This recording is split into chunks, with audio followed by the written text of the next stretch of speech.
जय हिंद साथियों, welcome to self study classes with Sumit Jain YouTube channel में आप सभी का स्वागत है। दोस्तों, आज की कक्षा स्टार्ट हो चुकी है, तो सभी लोग लाइव आ जाएं। और आज हम फिर गणित शिक्षा शास्त्र में आगे का जो पार्ट लेकर के आए हैं, सभी लोगों के लिए टेलीग्राम ग्रुप से अवश्य जुड़ना है।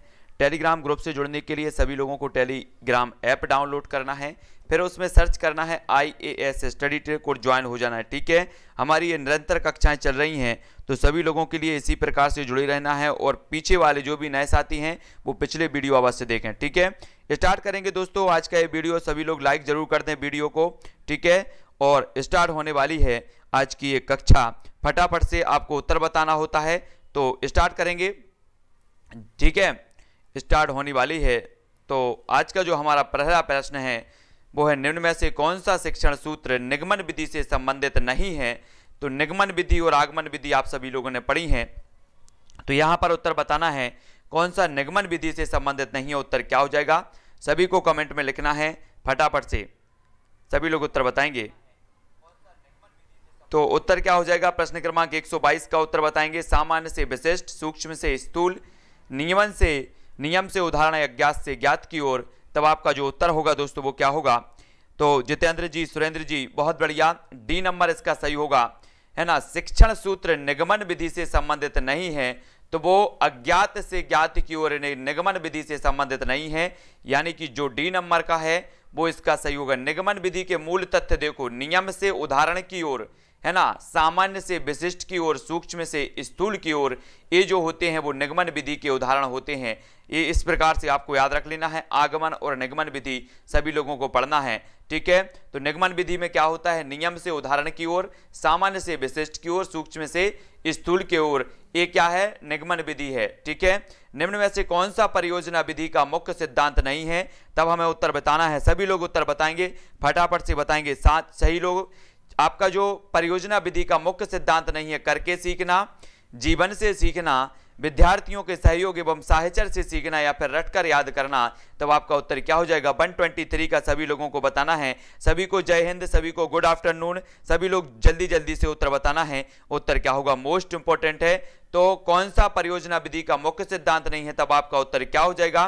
तो सभी लोगों ने जो उत्तर बताया है, कुछ लोग बता रहे हैं डी, बहुत बढ़िया, डी आंसर बिल्कुल सही है। आप लोगों का परियोजना विधि का मुख्य सिद्धांत नहीं है, तो रटकर याद करना ये नहीं है, तो याद रख लेना हमें। ठीक है, परियोजना विधि बाल केंद्रित व स्वयं करके सीखने की विधि है, जो दैनिक जीवन से संबंधित होता है। इसमें बहुत सारे विद्यार्थी मिलकर कार्य करते हैं तथा स्वतंत्र चिंतन करते हैं। इस विधि के जन्मदाता माने जाते हैं किलपैट्रिक। अगर आपसे पूछा जाएगा, क्या पूछा जाएगा कि ये जो विधि है, कौन सी विधि, परियोजना विधि, परियोजना विधि के जो जन्मदाता माने जाते हैं वो कौन माने जाते हैं, तो किलपैट्रिक महोदय माने जाते हैं। ये चीज आपको याद रख लेनी है। अगर आप प्रश्न है, आगमन विधि निम्न में से किसके लिए उपयुक्त है, तब आपको उत्तर बताना है। प्रश्न क्रमांक 124 का सभी लोग उत्तर बताएंगे। आगमन विधि किसके लिए उपयुक्त है, सूत्र स्थापित करने के लिए, सवाल को सूत्र द्वारा हल करने के लिए, सवाल को समझने के लिए, या फिर सवाल को बनाने के लिए। तब आपका उत्तर क्या हो जाएगा, 124 का उत्तर सभी लोगों को बताना है। ये मोस्ट इंपॉर्टेंट है, तो जल्दी से बताओ आगमन विधि निम्न में से किसके लिए उपयुक्त है। तब आप सभी का जो उत्तर आ रहा है, कुछ लोग सी बता रहे हैं, कुछ लोग बी बता रहे हैं, उत्तर हो जाएगा ए मतलब सूत्र स्थापित करने के लिए आगमन विधि, सूत्र स्थापित करने के लिए आगमन विधि का प्रयोग किया जाता है। इसकी क्रियाविधि विशेष से सामान्य की ओर प्रवृत्त होती है, विशेष से सामान्य की ओर प्रवृत्त होती है, जबकि निगमात्मक विधि सामान्य से विशेष की ओर। याद रख लेना, निगमनात्मक विधि जो है वो सामान्य से विशेष की ओर, और जो आगमन विधि है वो विशेष से सामान्य की ओर होती है। तो ये चीज आपको याद रख लेनी है। अगला हमारा क्वेश्चन है दोस्तों, खेल विधि के जन्मदाता कौन है, तब हमें उत्तर बताना है। 125 का उत्तर सभी लोग बताएंगे। खेल विधि के जन्मदाता फ्रॉबेल, मॉन्टेसरी, डाल्टन या फिर सिगमंड फ्रायड। तब उत्तर क्या होगा, सभी लोगों को आंसर बताना है। खेल विधि के जो जन्मदाता माने जाते हैं वो कौन माने जाते हैं, तब सभी लोगों ने उत्तर बताया है। अधिकांश लोगों के उत्तर आ रहे हैं ए, बहुत बढ़िया। ए नंबर का जो खेल विधि के हैं वो फ्रॉबेल माने जाते हैं, विकल्प नंबर ए इसका सही हो जाएगा। ठीक है, बहुत बढ़िया। अगला क्वेश्चन देख लेते हैं। गणित वह भाषा है जिससे परमेश्वर ने संपूर्ण जगत या ब्रह्मांड को लिख दिया है, यह कथन किसका है। मोस्ट इंपोर्टेंट है, 126 का आंसर सभी लोगों को बताना है। गणित वह भाषा है जिससे परमेश्वर ने संपूर्ण जगत या ब्रह्मांड को लिख दिया है, ये जो कथन है वो किसका है। सभी का आंसर आने चाहिए, जल्दी से सभी लोग आंसर बताएंगे। क्या हो जाएगा आपका, गैलीलियो, प्लेटो, रसेल या फिर हैमिल्टन। तो आपका उत्तर क्या होगा, जल्दी से उत्तर हमें बताना है। फटाफट से सभी लोग लिखेंगे। 4 विकल्पों में से एक विकल्प का चयन सभी को करना है और 4 में से जल्दी से बताओ, तब आपका उत्तर हो जाएगा गैलीलियो ने कहा है कि गणित वह विषय है जिसमें परमेश्वर ने संपूर्ण जगत या ब्रह्मांड को लिख दिया है। तो आप सभी को याद रख लेना है, ये गैलीलियो महोदय का कथन है। ठीक है, अगला क्वेश्चन देख लेते हैं दोस्तों। गणित के सूत्रों की स्थापना हेतु उपयुक्त विधि कौन सी है? सूत्रों की स्थापना हेतु उपयुक्त विधि हमें बताना है, तब आपका उत्तर क्या हो जाएगा, जल्दी से उत्तर बताओ। सभी लोग उत्तर बताएंगे। आपका पहला जो विकल्प है वो है निगमन विधि, दूसरा योजना विधि, संश्लेषण या इनमें से कोई नहीं। तो आपका जो उत्तर होगा वो क्या होगा, मोस्ट इंपॉर्टेंट है, इसलिए सभी को बताना है। तो जल्दी जल्दी से कमेंट में लिखेंगे उत्तर क्या हो जाएगा, तो जल्दी बताओ। तब आपका उत्तर हो जाता है 127 का क्या होता है, जल्दी से हमें बताना है कि जो गणित के सूत्रों की स्थापना हेतु उपयुक्त विधि मानी जाती है वो कौन सी मानी जाती है। तब आपने बताया है, क्या बताया है, ए मतलब निगमन विधि। इस विधि द्वारा गणितीय सूत्रों की स्थापना आसानी से की जाती है। सभी लोगों को याद रख लेना है। ठीक है, ये बहुत ही इंपॉर्टेंट है ना। निगमन विधि के बारे में हम बिल्कुल पढ़ रहे हैं निरंतर। अगला जो क्वेश्चन है वो क्या है, शिक्षण की एक विधि जिसमें विद्यार्थी स्वयं अन्वेषक के रूप में कार्य करते हैं तथा समस्याओं का समाधान करते हैं, वो विधि कौन सी है, जल्दी से कमेंट में लिखना है। 4 विकल्प हमारे सामने मौजूद हैं, 4 में से एक का चयन करना है। उत्तर क्या हो जाएगा, 128 का उत्तर हमें बताना है। सभी लोग उत्तर बताएंगे, उत्तर क्या होगा, मोस्ट इंपॉर्टेंट है, इसलिए जल्दी जल्दी से उत्तर बताना है। तब आपका उत्तर क्या होगा दोस्तों, उत्तर हो जाएगा 128 का आपका है मतलब अनुसंधान विधि में विद्यार्थी स्वयं अन्वेषक के रूप में होता है, मतलब जो विकल्प नंबर डी है वो इसका सही हो जाएगा। ठीक है, बहुत बढ़िया आंसर सभी लोगों के, भूपेंद्र जी, मंगल जी, गोपाल जी, पुष्पेंद्र जी। अगला क्वेश्चन है, कक्षा में अधिगम की गतिविधि आयोजित करने में अत्यंत प्रभावशाली कारक निम्न में से कौन सा है। कक्षा में अधिगम की गतिविधि आयोजित करने में अत्यंत प्रभावशाली जो कारक माना जाता है वो कौन सा कारक माना जाता है। सभी लोगों को आंसर बताना, अभिप्रेरण, अनुशासन, पाठ्य विवरण या फिर श्रव्य दृश्य सामग्री। तो 129 का आंसर क्या हो जाएगा, जल्दी से सभी लोगों को बताना है। जो भी हमारे नए साथी हैं वो जो है सब्सक्राइब जरूर कर लेना। ठीक है, वीडियो को सभी को लाइक करना है। तो 129 का जो आंसर हो जाएगा वो क्या हो जाएगा, वो हो जाएगा अभिप्रेरण। कक्षा में अधिगम की गतिविधि आयोजित करने में अत्यंत प्रभावशाली कारक है तो वो है अभिप्रेरण, यानी कि जो विकल्प नंबर ए है वो इसका सही हो जाएगा। ठीक है, बहुत बढ़िया आंसर सभी लोगों के। अधिगम की गतिविधि आयोजित करने में दृश्य श्रव्य सहायक सामग्री का प्रयोग एक प्रभावशाली कारक है। अभिप्रेरण अधिगम गतिविधि प्रारंभ करने की पहली क्रिया है, तो सभी को याद रख लेना है। गणित शिक्षण की विधि जो छोटी कक्षाओं को पढ़ाने के लिए उपयुक्त नहीं है वह कौन सी है, छोटी कक्षाओं के लिए उपयुक्त नहीं मानी जाती वो कौन सी है। तब आपको बताना है, 4 विकल्प हैं, फटाफट से उत्तर बताना है। उत्तर क्या हो जाएगा, मोस्ट इंपॉर्टेंट, विश्लेषण विधि, प्रयोगशाला विधि, व्याख्यान विधि है, फिर आगमन निगमन विधि। तो छोटी कक्षाओं को पढ़ाने के लिए उपयुक्त नहीं मानी जाती वो विधि हमें यहाँ पर बताना है। तब 130 का जो आपका उत्तर हो जाएगा वो क्या होगा दोस्तों, वो होगा व्याख्यान विधि, यानी कि जो विकल्प नंबर बी है, बी व्याख्यान विधि जो होती है वो छोटी कक्षाओं के लिए पढ़ाने के लिए उपयोग नहीं मानी जाती। तो बी नंबर का इसका सही हो जाएगा। ठीक है, बी नंबर सही है। बिट्टू जी, पुष्पेंद्र जी, दिलीप जी, उर्मिला जी, बहुत बढ़िया है ना। व्याख्यान जो विधि है अमनोवैज्ञानिक तथा शिक्षक केंद्रित विधि है, यह बाल केंद्रित शिक्षण प्रणाली नहीं है, अतः छोटी कक्षा में गणित शिक्षक हेतु अनुपयुक्त मानी जाती है व्याख्यान विधि, है ना। रोमन पद्धति में 98 को क्या लिखा जाएगा, सभी लोग बताएंगे रोमन पद्धति में 98 को क्या लिखा जाएगा। 4 विकल्प हमारे सामने मौजूद हैं, 4 में से एक का चयन करना है। तब आपको बताना है 131 का आंसर क्या हो जाएगा, जल्दी से उत्तर लिखेंगे। उत्तर क्या हो जाएगा, फटाफट से बताना है। तो आपका उत्तर क्या होगा, अधिकांश लोग जो बता रहे हैं 131 का आंसर बता रहे हैं। क्या बता रहे हैं, बी बता रहे हैं कुछ लोग, और सी बताया प्रीति जी ने, बहुत बढ़िया। इसका जो आंसर होगा दोस्तों वो होगा सी, यानी कि आपका जो विकल्प नंबर सी है वो इसका सही हो जाएगा। ठीक है, सभी को याद रख लेना है ना। यहां पर ये आंकड़े दिए हैं और रोमन पद्धति सभी को पता होगा, रोमन जो संख्या हो जाती है उसे 98 को लिखा जाएगा, तो इस प्रकार से लिखा जाएगा। ठीक है, सभी लोगों को याद रख लेना है ना। अगला देख लेते हैं। अगला है, एक विद्यार्थी निम्नलिखित उदाहरणों का अवलोकन करता है, इस प्रकार से आपको उदाहरण दिए हैं और निष्कर्ष निकालता है। निष्कर्ष निकालने की उपयुक्त पद्धति कौन सी है। ये उदाहरण है, निम्नलिखित उदाहरणों का अवलोकन करता है, ठीक है, और निष्कर्ष निकालता है। ये आपका सूत्र है और ये पद्धति कौन सी मानी जाएगी, निष्कर्ष निकालने की जो उपयुक्त पद्धति है ये पद्धति कौन सी है, सभी लोगों को उत्तर बताना है। 132 का उत्तर सभी लोग बताएंगे, मोस्ट इंपॉर्टेंट प्रश्न है, तब आपका उत्तर क्या हो जाएगा, 132 का आंसर बताना है दोस्तों। तो उत्तर क्या होगा, है ना, यहां पर आपके विकल्प दिए हैं, ये हैं विकल्प, है ना, विश्लेषणात्मक, निगमनात्मक, गतिविधि या फिर आगमनात्मक। तो हमें उत्तर बताना है। इस प्रकार से उदाहरण का अवलोकन करता है और निष्कर्ष निकालता है, और निष्कर्ष निकालने की उपयुक्त जो विधि मानी जाएगी वो कौन सी मानी जाएगी, तब जो आपका आंसर होगा वो क्या होगा, जल्दी से आपको उत्तर बताना है।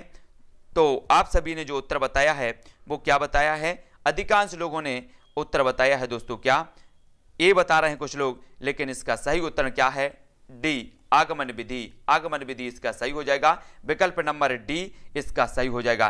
ठीक है ना, विकल्प नंबर डी क्या दिया है, यहां पर उदाहरण दिया है, उदाहरण का अवलोकन कर रहे हैं। और आगमन विधि में क्या होता है आप सभी को पता है, आगमन विधि में हम क्या करते हैं, देखो यहां पर देखते हैं, जो आगमन पद्धति है प्रश्न को विस्तृत रूप से संक्षिप्त में हल करके परिवर्तित करती है। अतः निम्नलिखित समीकरण में छात्र इसी पद्धति का प्रयोग करता है। आगमन पद्धति की दिशा देखो, यहां पर आगमन पद्धति में क्या होता है, विशेष से सामान्य की ओर, उदाहरण से नियम की ओर और प्रश्न से सूत्र की ओर। यहां पर आपको याद रख लेना है ना, पहले प्रश्न दिया है ना, तो अपन सूत्र की ओर जा रहे हैं तो वहां पर आगमन विधि होगी, उदाहरण दिया है नियम की ओर जा रहे हैं और विशेष से सामान्य की ओर जा रहे हैं तो आगमन पद्धति होगी। आपको याद कर लेना है आगमन और निगमन पद्धतियों के बारे में किस प्रकार से होता है। तब आपको बताना है कि कक्षा 9वीं में निर्देशांक ज्यामिति परिचय कराने के लिए उपयुक्त उपागम है तो क्या है, 133 का आंसर सभी लोगों को बताना है। उत्तर क्या हो जाएगा, पुष्पेंद्र जी, पूजा जी, अमर जी, उत्तर बताना है 133 का। सभी लोगों का आंसर आएगा प्रौद्योगिकी समाकलन का उपयोग करते हुए निर्देशन, समस्या समाधान, व्याख्यान पद्धति या भूमिका निर्वाह, रोल प्ले। तब आपका 133 का आंसर क्या हो जाएगा, सभी लोगों का आंसर आनी चाहिए 133 का जो आंसर हो जाएगा दोस्तों कि कक्षा 9वीं में निर्देशांक ज्यामिति परिचय कराने के लिए उपयुक्त उपागम है तो वो है समस्या समाधान, यानी कि जो विकल्प नंबर बी है वो इसका सही हो जाएगा, बी नंबर का सही है। कक्षा 9वीं में निर्देशांक ज्यामिति परिचय कराने के लिए कक्षा 9 में ज्यामिति संबंधित प्रश्नों की समस्याओं का समाधान कराना एक अधिक प्रभावशाली उपागम है, क्योंकि कक्षा 9वीं में छात्रों को प्रश्नों के हलों की वैकल्पिक विधि का ज्ञान लगभग हो जाता है। तो याद रख लेना है, कक्ष में गणित की भाषा विकसित करने के लिए 4 चरण इस क्रम में हैं। गणित की भाषा विकसित करने के लिए ये 4 चरण हैं, तो 4 चरण में से जो है हमें बताना है कि कौन सा चरण उपयुक्त है। जल्दी से बताओ, प्रतिदिन की भाषा क्या करना है, गणित की भाषा विकसित करने के लिए बताना है इस क्रम में, तो कौन सा क्रम इसका सही होगा। 134 का उत्तर बताएं, सभी लोग बताना है, तब आपका उत्तर क्या हो जाएगा, प्रतिदिन की भाषा, गणितीय परिस्थिति की भाषा, गणित की समस्याओं को हल करने की भाषा, प्रतीकात्मक भाषा। ऐसा हमें क्रम बताना है कि ये क्रम आपका सही रहेगा।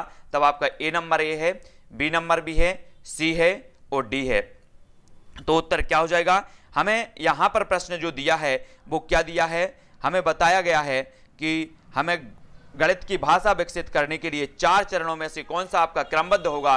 तब आपका विकल्प नंबर ए सही होगा। सबसे पहले गणितीय परिस्थिति की भाषा, गणित की समस्याओं को हल करने की भाषा और प्रतीकात्मक भाषा, यानी कि जो विकल्प नंबर ए है वो इसका सही हो जाएगा। ठीक है, ए नंबर का सही है ना। अगला क्वेश्चन देख लेते हैं दोस्तों।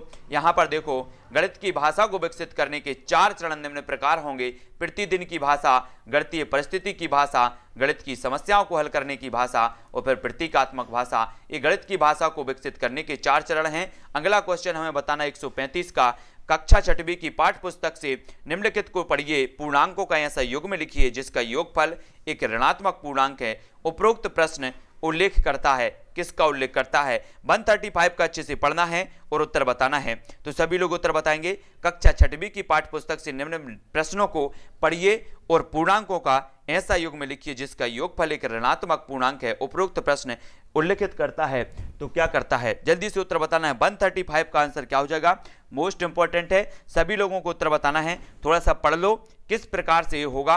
तो चिंतनपूर्ण प्रश्न, बहुविषयी प्रश्न, बंद अंत वाला प्रश्न या खुले अंत वाला प्रश्न, तब आपका उत्तर क्या हो जाएगा दोस्तों। सभी लोगों ने उत्तर बताया है, कुछ लोग डी बता रहे हैं और कुछ लोग बी बता रहे हैं। तब आपका जो आंसर होगा वो क्या होगा, वो होगा डी, यानी कि खुले अंत वाला प्रश्न। ये जो हो जाएगा वो खुले अंत वाला प्रश्न होगा। पूर्णांकों का ऐसा युग्म लिखिए जिसका योगफल एक ऋणात्मक पूर्णांक है। इस तरह के प्रश्न खुले अंत वाले प्रश्न कहलाते हैं। खुले अंत वाले प्रश्न वे होते हैं जिनका अनेक उत्तर जो है होते हैं। तो सभी लोगों को इस प्रकार से संभव है, इस प्रश्नों के अनेक उत्तर संभव हैं, है ना, याद रख लेना है। ठीक है, जैसे खुले प्रश्नों के बारे में यहाँ पर देखेंगे। खुले प्रश्न कौन से हैं, -5 + 2 तो -3। इस प्रकार से इनके जो है अनेक उत्तर होते हैं। अनेक उत्तर, जिनके अनेक उत्तर संभव वे खुले अंत वाले प्रश्न कहलाते हैं। अगला क्वेश्चन देख लेंगे। अगला क्वेश्चन है कक्षा 6वीं की इकाई चतुर्भुजों को समझने में जो है चतुर्भुज के कोण गुणधर्म से संबंधित मुख्य परिणाम कागज मोड़ने के क्रियाकलाप द्वारा परिचित कराए गए हैं और उसके पश्चात इन गुणधर्मों पर आधारित अभ्यास दिए गए हैं। इस स्तर पर कोणों के गुणधर्म का प्रमाण प्रूफ नहीं दिया गया है क्योंकि कक्षा 6वीं के विद्यार्थी इस समय वैन हेले के इस स्तर पर हैं। कौन से स्तर पर हैं, अनौपचारिक निगमन, विश्लेषण, निगमन या फिर मानसिक चित्रण। तो बताना है, थोड़ा सा पढ़ लो और थोड़ा सा अच्छे से समझ लो, तब आपका उत्तर क्या हो जाएगा। 136 का उत्तर बताना है ना। प्रश्न बड़ा है इसलिए थोड़ा सा आपको अच्छे से पढ़ना है, तब आपका उत्तर क्या हो जाएगा। चतुर्भुज के योग गुणधर्म से संबंधित मुख्य परिणाम कागज के मोड़ने क्रियाकलाप द्वारा परिचित कराए गए हैं और उसके पश्चात इन गुणधर्मों पर आधारित अभ्यास दिए गए हैं। तब आपका उत्तर होगा विकल्प नंबर ए, स्तर 2 अनौपचारिक निगमन। बिने हेले के अनुसार विद्यार्थी को 2 स्तर पर कागज को मोड़कर उसके गुणधर्म को समझाना है क्योंकि इस स्तर पर विद्यार्थी जो भी देखता है उसे वह उसी प्रकार से समझ लेता है। तो एक किसका है, बिने हेले के अनुसार स्तर 2 माना जाएगा अनौपचारिक निगमन। ठीक है, याद रख लेना। अगला क्वेश्चन है गणित में प्रश्न रखने का अर्थ क्या है। 137 का उत्तर सभी लोग बताएंगे। प्रश्न रखने का अर्थ क्या होता है, विषय वस्तु में ऐसे प्रश्नों का सृजन करना, प्रश्नों को हल करने में असमर्थता, कक्षा में संदेह प्रस्तुत करना या प्रश्न हल करना। तो प्रश्न क्रमांक 137 का उत्तर सभी को बताना है। जल्दी से बताओ उत्तर क्या हो जाएगा। गणित में प्रश्न रखने का अर्थ क्या है, मोस्ट इंपॉर्टेंट है, अभ्यास करना है ना। बहुत बढ़िया प्रश्न है। तो जिसको भी ग्रुप में ऐड करना है वो टेलीग्राम ग्रुप में ऐड हो जाना। टेलीग्राम ग्रुप में ऐड होने के लिए आपको सर्च करना है IAS स्टडी ट्रिक। ठीक है, IAS स्टडी ट्रिक सर्च करो और ऐड हो जाओ। तब आपका उत्तर होगा विकल्प नंबर सी, कक्षा में संदेह प्रस्तुत करना जो है गणित में प्रश्न रखने का जो है अर्थ है। यानी कि यहाँ पर देखो कि गणित में प्रश्न रखने का अर्थ है कक्षा में संदेह प्रस्तुत करना। प्रश्न पूछने वाले छात्र अंतः प्रेरित होते हैं जिनसे अन्य छात्र जिनके मन में प्रश्न दबे रहते हैं वे भी लाभान्वित होते हैं। ठीक है, तो ये चीज आपको याद रख लेना है। प्रश्न क्रमांक सी इसका आंसर हो जाएगा, याद रखो। अगला क्वेश्चन है गणित की अच्छी पाठ्य पुस्तक में होते हैं बहुत सारे क्या होते हैं, सभी लोग बताएंगे। प्रमेय और उनकी संपत्ति, समन्वेषण के लिए प्रश्न, अभ्यास प्रश्न, हल किए हुए उदाहरण। तब आपका उत्तर क्या हो जाएगा। गणित की अच्छी पाठ्य पुस्तक में होते हैं क्या होते हैं, सभी लोगों का आंसर आना चाहिए। 138 का आंसर आना चाहिए। तब आपका जो आंसर हो जाएगा दोस्तों वो क्या हो जाएगा। बहुत बढ़िया आंसर सभी लोगों ने बताया है। बिट्टू पटेल जी, पुष्पेंद्र जी, नीरज जी, बहुत बढ़िया। सभी लोगों का आंसर है हल किए हुए उदाहरण, यानी कि डी इसका सही होगा, है ना। गणित की अच्छी पाठ्य पुस्तक में बहुत सारे हल किए उदाहरण होते हैं क्योंकि हल किए उदाहरणों में अवधारणा का निर्माण होता है, यानी कि जो विकल्प नंबर डी है वो इसका सही हो जाएगा, जो अधिकांश लोगों ने सही बताया है ना। निम्न कथन पर विचार करना है हमें कि यदि एक चतुर्भुज के विकर्ण परस्पर समद्विभाजित करते हैं तो चतुर्भुज एक समानांतर चतुर्भुज होगा। यह कथन है क्या है, प्रमेय है, अभिग्रहित है, परिभाषा है या फिर साध्य है। जैसे पढ़ते थे ना वो कि जीवा पर डाला गया लंब, वो प्रमेय होता था, है ना। यहाँ पर बताना है कि एक चतुर्भुज के विकर्ण परस्पर समद्विभाजित करते हैं तो चतुर्भुज एक समानांतर चतुर्भुज होगा। यह कथन क्या है, प्रमेय है या फिर अभिग्रहित है या परिभाषा या फिर साध्य है। तो 139 का आपका आंसर क्या होगा। तब आप सभी ने बताया है कि ये जो है वो साध्य है, अर्थात जो विकल्प नंबर डी है वो इसका सही हो जाएगा। यह साध्य कथन है। इसका आशय है कि कि इस प्रकार के चतुर्भुज निर्माण में विकर्णों में ऐसी उत्पत्ति दर्शित होती है, मतलब ये साध्य माना जाएगा, विकल्प नंबर डी माना जाएगा। ठीक है, और प्रमेय जब हम पढ़ते हैं तो बोलते हैं कि सिद्ध करो कि ऐसे से ऐसा होगा, ऐसे से ऐसे, फलाने से ढकाने, इस प्रकार से आता है। ठीक है, तो आप सभी ने प्रमेय पढ़ी है कक्षा 10वीं में, सभी लोग पढ़ते थे, है ना, पाइथागोरस प्रमेय, और सभी लोग प्रमेय पढ़ते थे। अब हमें उत्तर बताना है, गणित में प्रदर्श उल्लेख नहीं करता तो क्या नहीं करता। 140 का आंसर सभी लोगों को बताना है। उत्तर क्या हो जाएगा? गोपाल जी, एकता जी, सभी लोगों को उत्तर बताना है। गणित में प्रदर्श उल्लेख नहीं करता, दो चरों के मध्य संबंध को समीकरण में व्यक्त करना, संख्या श्रेणी को ज्यामितीय प्रतिरूप में व्यक्त करना, एक महत्वपूर्ण ज्यामितीय परिणाम को प्रमेय में व्यक्त करना, या दिए गए आंकड़ों को आलेख द्वारा व्यक्त करना। तो गणित में प्रदर्श उल्लेख नहीं करता तो क्या नहीं कर सकता, सभी लोगों को उत्तर बताना है। तो उत्तर हो जाएगा सी, यानी कि एक महत्वपूर्ण ज्यामितीय परिणाम को प्रमेय में व्यक्त करना। ए नंबर का, सी नंबर का इसका सही हो जाएगा। ए प्रदर्श उल्लेख नहीं करता, है ना, ज्यामितीय परिणाम के आधार पर नियम बनाना, प्रमेय में व्यक्त करना प्रदर्शन विधि का उदाहरण नहीं है, वरन यह निगमन विधि का उदाहरण है। तो सभी लोगों को याद रख लेना है। अगला क्वेश्चन दोस्तों क्या है कि तकनीकी पर आधारित खेलों जिनमें संख्याओं के गुणनखंड या द्विआयामी आकृतियों को जोड़कर नई आकृति बनाना आदि होता है, इनका प्रयोग विद्यार्थियों की संख्यात्मक दक्षता और परिकलन दक्षता को बढ़ाता है। इनका प्रयोग विद्यार्थियों को गणित की प्रयोगशाला में व्यस्त रखने में शिक्षक की सहायता करता है। इनका प्रयोग विद्यार्थियों में अवधारणाओं को समझने की क्षमता में वृद्धि करता है, ताकि वे अपनी योग्यता के अनुसार अन्वेषण, परीक्षण और जो है निष्कर्ष करने के कारण कुशल हों। या फिर इनका प्रयोग शिक्षक द्वारा विद्यार्थियों के गणित प्रदर्शन का मूल्यांकन करने में सहायता करता है। तब आपको उत्तर बताना है। प्रश्न क्रमांक हमारा 141 है, और 141 का जो आंसर सभी लोगों ने बताया है वो सी बताया है। कोई बात नहीं, अगर आपसे नहीं भी बन रहा है दोस्तों तो आप एक अभ्यास कर रहे हो। आने वाले जो भी प्रश्न होंगे या जब हमारी मैराथन क्लास होगी तब आपसे इस प्रकार के क्वेश्चन आपसे बनने चाहिए।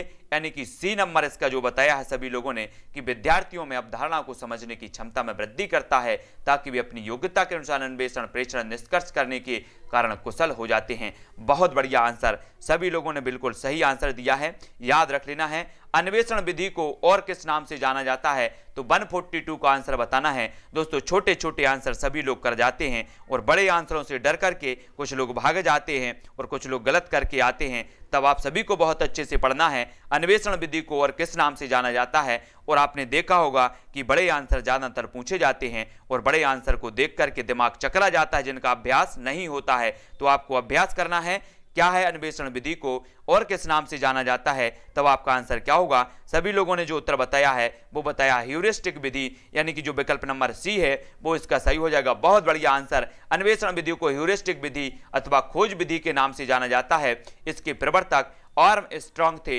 यह एक बाल केंद्रित शिक्षा प्रणाली है जिसमें छात्र स्वयं खोजकर सीखता है। बहुत बढ़िया आंसर। अन्वेषण विधि को खोज विधि भी कहा जाता है, याद रख लेना है, ह्यूरिस्टिक विधि भी कहा जाता है।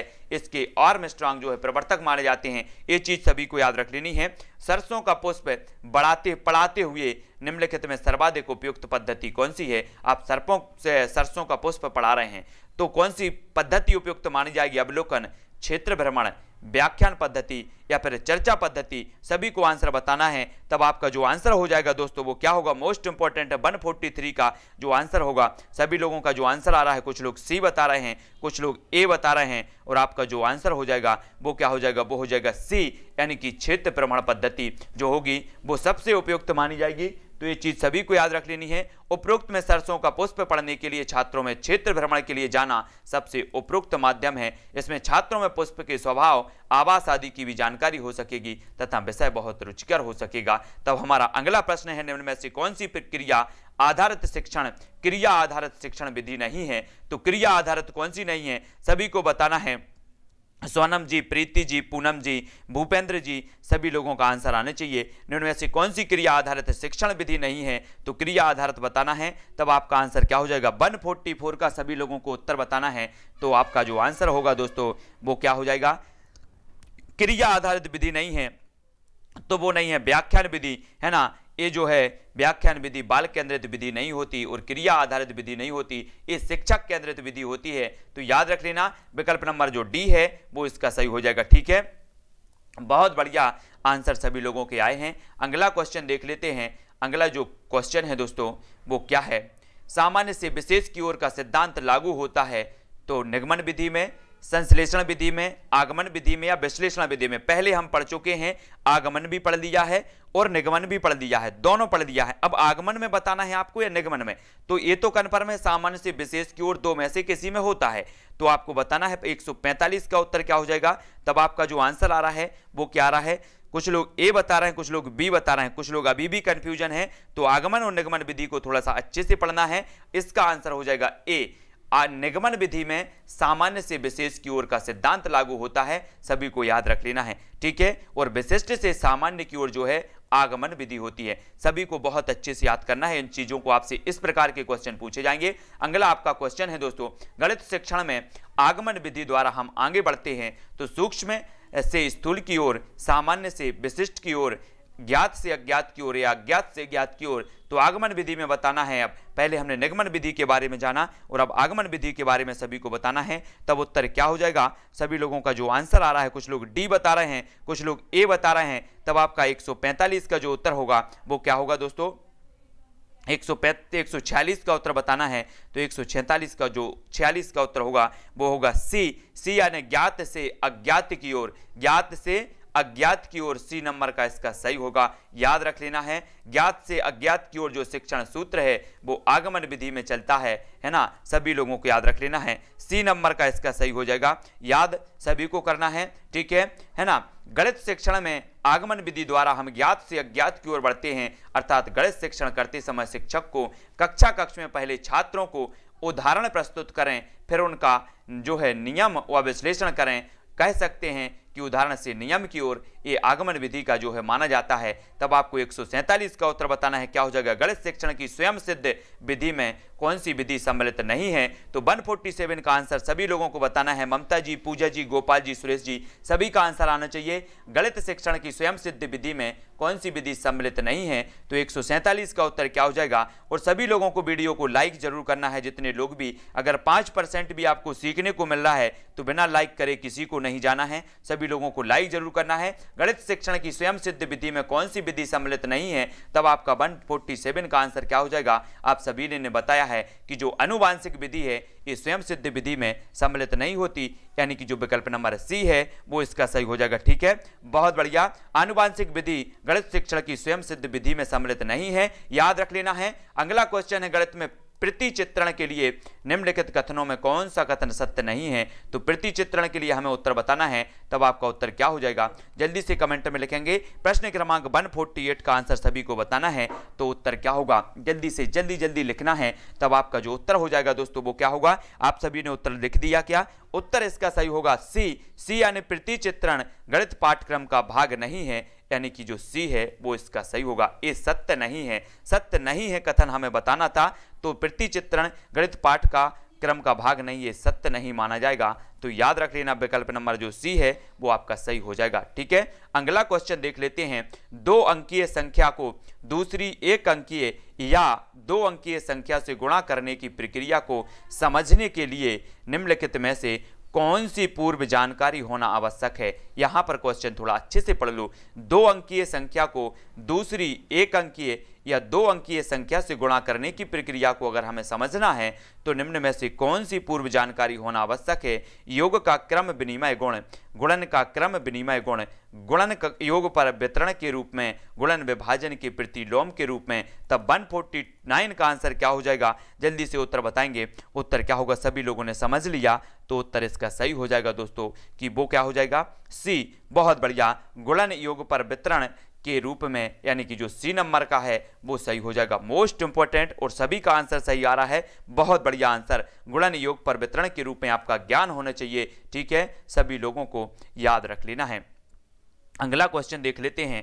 अगला जो क्वेश्चन है दोस्तों, अगला क्वेश्चन आपका क्या है कि प्राथमिक स्तर पर गणित की पाठ्य पुस्तकों की सबसे अधिक महत्वपूर्ण विशेषता निम्न में से कौन सी है, तो है बतानी है। और इसके जस्ट बाद आपकी एक क्वेश्चन के बाद ये आपका लास्ट क्वेश्चन होगा, ठीक है। और इस लास्ट क्वेश्चन के बाद आपको 5 या 10 मिनट बाद आपका एक पर्यावरण का महत्वपूर्ण फैक्टों का वीडियो आएगा जो मैं अपलोड करूंगा, 5 या 10 मिनट में आप तक प्रेषित हो जाएगा, तो वो जरूर देखना है, जिसमें सारे की सारी चीजें बताई गई हैं कि टाइगर मैन ऑफ इंडिया किसे कहा जाता है ना। और बर्डमैन ऑफ इंडिया किसे कहा जाता है, डॉल्फिन ऑफ इंडिया किसे कहा जाता है, पर्यावरण का हीरो किसे कहा जाता है। इस प्रकार के महत्वपूर्ण जो प्रश्न हैं वो आप तक प्रेषित किए जाएंगे, जो इंपॉर्टेंट है आपकी परीक्षा के लिए इंपॉर्टेंट है वो आएगा, तो वो वीडियो जरूर देख लेना, है ना। तो प्राथमिक स्तर पर गणित की पाठ्य पुस्तकों की सबसे अधिक महत्वपूर्ण विशेषता निम्न में से कौन सी है, तब 150 का सभी लोगों ने उत्तर बताया है। क्या बताया है, बहुत बढ़िया आंसर। आंसर क्या है, वो है क्या, संकल्पनाओं को मूर्त से अमूर्त रूप में प्रस्तुत किया जाना चाहिए, यानी कि जो विकल्प नंबर डी है एक कथन जो है बिल्कुल सबसे अधिक महत्वपूर्ण कथन हो जाएगा कि मूर्त से अमूर्त की ओर संकल्पनाओं को जो है प्रस्तुत किया जाना चाहिए गणित में। तो डी नंबर का इसका सही है। सभी लोगों को वीडियो अच्छा लगा हो तो सभी लोग लाइक जरूर कर देना। सुरेश जी, शुभम जी, दिलीप जी, है ना, शुभम, आरती जी, सुधा जी, बहुत बढ़िया, उर्मिला जी, प्रीति जी, मंगल जी, नेहा जी, सभी लोगों को लाइक जरूर करने। पुष्पेंद्र जी, पिंकी जी, है ना, अरुण लोधी जी, लवकुश जी, नीरज जी, पुष्पेंद्र जी और भूपेंद्र जी, कृष्णा जी, ममता जी, शीतला जी, सुरेंद्र जी, पूजा जी, भूपेंद्र जी, बहुत बढ़िया, सभी लोगों को बहुत बहुत धन्यवाद। अच्छा लगा होगा आप लोगों के लिए। नेहा जी, पूजा जी, गोपाल जी, है ना, साधना जी, रवि जी, पिंकी जी, सोनी जी, रुचि जी, सभी लोगों को इसी प्रकार से अपनी 2:30 बजे रोज क्लास होती है गणित शिक्षा शास्त्र की, तो सभी लोगों को याद रख लेना है। गौरी जी, सुल्तान जी, शीतला जी, सुरेंद्र जी,